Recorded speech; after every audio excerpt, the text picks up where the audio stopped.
Jouons avec les inégalités. Donc, je vais vous parler du jeu numéro 1. Et ensuite, du jeu numéro 2, le futoshiki. J'espère qu'il va y avoir des élèves au rendez-vous du futoshiki. C'est vraiment la partie que je préfère. Donc, pour le jeu numéro 1, il suffit de choisir parmi les 4 réponses suivantes. Plus petit, plus grand, plus petit ou égal, et plus grand ou égal. Il suffit de mettre le bon signe d'inégalité à la place des points d'interrogation qui sont en rouge. Allons-y pour la lettre A. Lorsque vous prenez n'importe quel nombre x et que vous faites plus 2 tiers, et que vous prenez ce même n'importe quel nombre x et que vous faites plus 3 quarts, ben nécessairement, ce qui va être à droite va être plus grand que ce qui va être à gauche. Parce que quand on fait plus 3 quarts, c'est plus que quand on fait plus 2 tiers. Alors ici, on va mettre ce signe-là. Plus petit que. Lorsque x est élément de z-, je vous rappelle que z-, c'est l'ensemble des entiers qui sont négatifs. Alors dans z-, il y a moins 3, moins 2, moins 1, et ça l'arrête à 0. Quand on prend n'importe quel nombre dans ce grand panier d'épicerie de nombres, et qu'on l'appelle x, ben peu importe le nombre qu'on a choisi, ce nombre-là va être plus petit ou égal à 0. Alors voilà, tout simplement, lorsqu'on est élément de z-, on est condamné à être plus petit ou égal à 0. On poursuit. Lorsqu'on prend le temps ici et qu'on se concentre, a plus b à la 2 sur 2. Mais qu'est-ce que ça fait? A plus b à la 2 sur 2. C'est a plus b fois a plus b sur 2. Alors, en faisant quelques petites visites, a fois a, ça fait a2. A fois b, ça fait ab. B fois a, ça fait encore une fois ab. Et ici, b fois b, ça fait b2. Le tout, bien sûr, sur 2.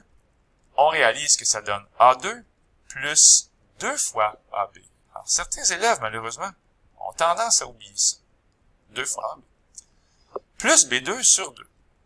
Et donc, on réalise que ce qui est à gauche, a2 plus b2 sur 2, et ce qui est à droite, a2 plus 2ab plus b2 sur 2, c'est pas exactement pareil.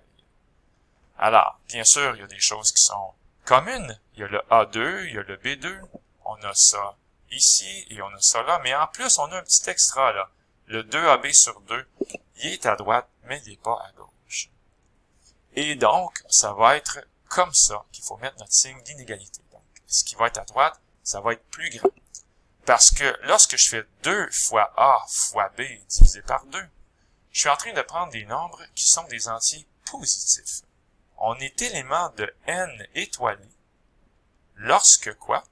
Lorsque on est 1, 2, 3, 4, et ainsi va la vie. Lorsqu'on prend des nombres qui sont dans n étoilé, ça veut dire qu'on prend des entiers positifs qui ne sont même pas 0, n'est pas bienvenu.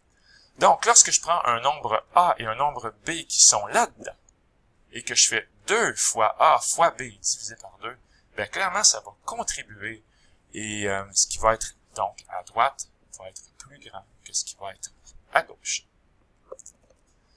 Et on termine avec ça ici. Lorsque E est plus grand ou égal à F, imaginez que E vaut 6 et que F vaut 5.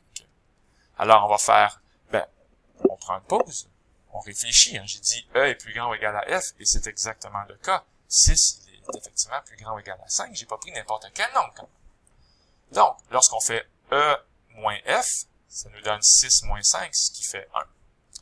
Et lorsqu'on fait F moins E ici à droite, ça va faire 5 moins 6, ce qui fait moins 1. Bien, clairement, on va mettre ce petit signe-là comme ça, plus grand que. Mais attention, on va plutôt mettre plus grand ou égal. Parce que E et F pourraient être égales. Ça dit E est plus grand ou égal à F. Donc, supposons que F, lui aussi, il vaut 6. Ça pourrait arriver, ça serait le cas limite. Au lieu d'avoir 6 moins 5 et 5 moins 6, on aurait 6 moins 6 et 6 moins 6. Donc, ça serait tout simplement 0 de chaque côté. Il faudrait mettre donc le signe plus grand ou égal. Parce que 0, c'est égal à 0. Alors, voilà pour les petites réponses pour cette jolie question numéro 1. Et la partie que je préfère, le futoshiki. Alors, dans chacune des lignes, il faut mettre les nombres de 1 à 5. Et même chose pour les colonnes, les nombres de 1 à 5. Mais il faut respecter aussi les signes d'inégalité. Par exemple, je ne pourrais pas écrire que 1 est plus grand que 3. Alors ça, c'est bien plus grand que. Donc, c'est pas vrai, 1 n'est pas plus grand que 3. Donc, ça serait bien sûr inégal. Alors, une des premières réflexions que je vous invite à avoir, c'est que il peut juste avoir un 1 ici. Parce que si vous regardez la colonne qui est ici, comme ceci, mais qu'est-ce qui se passe? On peut pas avoir un 1 ici parce que 1 serait plus grand qu'un certain nombre. Puis 1, c'est le nombre le plus petit. Donc, 1 n'est pas bienvenu. 1 ne peut pas être là non plus parce qu'il serait plus grand qu'un certain nombre. À sa droite, ça serait pas bon non plus. 1 ne peut pas être là non plus parce qu'il serait plus grand qu'un nombre qui est en dessous. Et finalement, 1 ne peut pas être dans cette case-là parce qu'il serait plus grand qu'un nombre qui est à sa droite. Alors, pour toutes ces raisons, 1 est condamné à être en bas lorsqu'on parle de la colonne 2. Alors, un petit peu de ménage. Voilà, c'est fait. Donc, le 1, il va bien sûr ici. Une autre chose que je vous invite à découvrir, c'est qu'il ne peut pas avoir de 5 ici parce qu'il y en a déjà un là. Il ne peut pas avoir de 5 ici parce qu'il serait plus petit qu'un nombre. Il ne peut pas avoir de 5 ici parce qu'il serait plus petit qu'un nombre. Et il ne peut pas avoir de 5 ici parce qu'il serait plus petit qu'un nombre. Alors, étant donné que 5 n'est pas bienvenu dans tout ça que j'encercle à l'instant, le 5, il va être bien sûr être ici, à gauche. Un peu de ménage, s'il vous plaît. Et voilà, donc je l'écris ici, à gauche. Et on a toujours notre joli 1 qui est là et qui attend patiemment son tour. Changeons de couleur. Il ne peut pas avoir de 5 ici. Parce que 5, ben, il y a déjà un 5 qui est dans la même ligne. Il ne peut pas avoir de 5 ici parce qu'il serait plus petit qu'un nombre. Il ne peut pas avoir de 5 ici. On en a déjà parlé. Donc, le 5 va être condamné à être là. Voilà, on l'écrit tendrement. Comme ceci.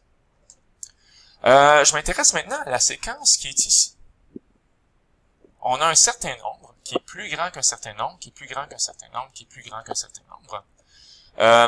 Et bien sûr, on peut le voir de l'autre sens aussi. On peut dire un certain nombre est plus petit, plus petit, bref, peu importe comment on le voit. Moi, je vous invite à voir qu'on ne peut pas mettre un 3 ici. Parce que si on met un 3, il faudrait mettre un 4, un 5 et même un 6, mais on ne peut pas se rendre jusqu'à 6. Donc, on ne peut pas mettre de 3 et on ne peut pas mettre de 2 non plus parce qu'il est déjà dans la colonne. Alors, qu'est-ce qui reste à la case? Celle-là qui est en bas à droite, c'est un 1 ici. C'est la seule chose qu'on peut mettre. C'est un 1 comme ça. OK. Alors là, on va avoir un 3 et un 4, parce que 5 est plus grand que 4, qui est plus grand que 3. Puis ici, on ne pouvait pas mettre d'autre chose qu'un 3 à ce moment-là. Surtout pas un 2 ni un 1, parce que c'était déjà inscrit dans la colonne. Ensuite de ça, qu'est-ce qu'on peut mettre d'autre? Ben, il reste quoi là? On va mettre un 3 et un 2, parce que 3 est plus grand que 2. Proprement, 3 et 2 ici. Ici, on va mettre 2 qui est plus grand que 1, n'est-ce pas? On va faire un peu de ménage. Donc ici, 2 est plus grand que 1. Ici, il nous reste un 3 et un 1 à mettre. On va mettre le 3 en premier et le 1 en deuxième, parce que si j'avais fait le contraire, on aurait un 1 ici et un 1 là, donc ça ne fonctionnerait pas, il serait dans la même colonne. Comme ça, on fait du ménage. On ne peut pas mettre de 3 ici, il est déjà dans la ligne. Alors, le 3 va aller où? Il va aller ici. Il va rester donc de la place pour le 4. Et qu'est-ce qui est plus grand que 3 ici? Ça peut pas être 4 parce qu'il est déjà là. Et donc, ça va être le 5 qu'on va mettre ici, comme ça. Et finalement, lorsqu'on remplit les espaces manquants, ben, on réalise que on a notre réponse pour le futoshiki qu'on aime, j'espère. Donc voilà. Je vous invite à aller voir le corriger proprement. Il est ici, à l'écran. N'est-ce pas merveilleux? Et je vous invite à prendre du temps pour le corriger du 6 par 6 pour les élèves les plus fiers, les plus motivés voici un beau défi que je vous avais lancé, Futoshiki 6 par 6. Alors, bye tout le monde, c'était Luc Allard qui vous dit à la prochaine.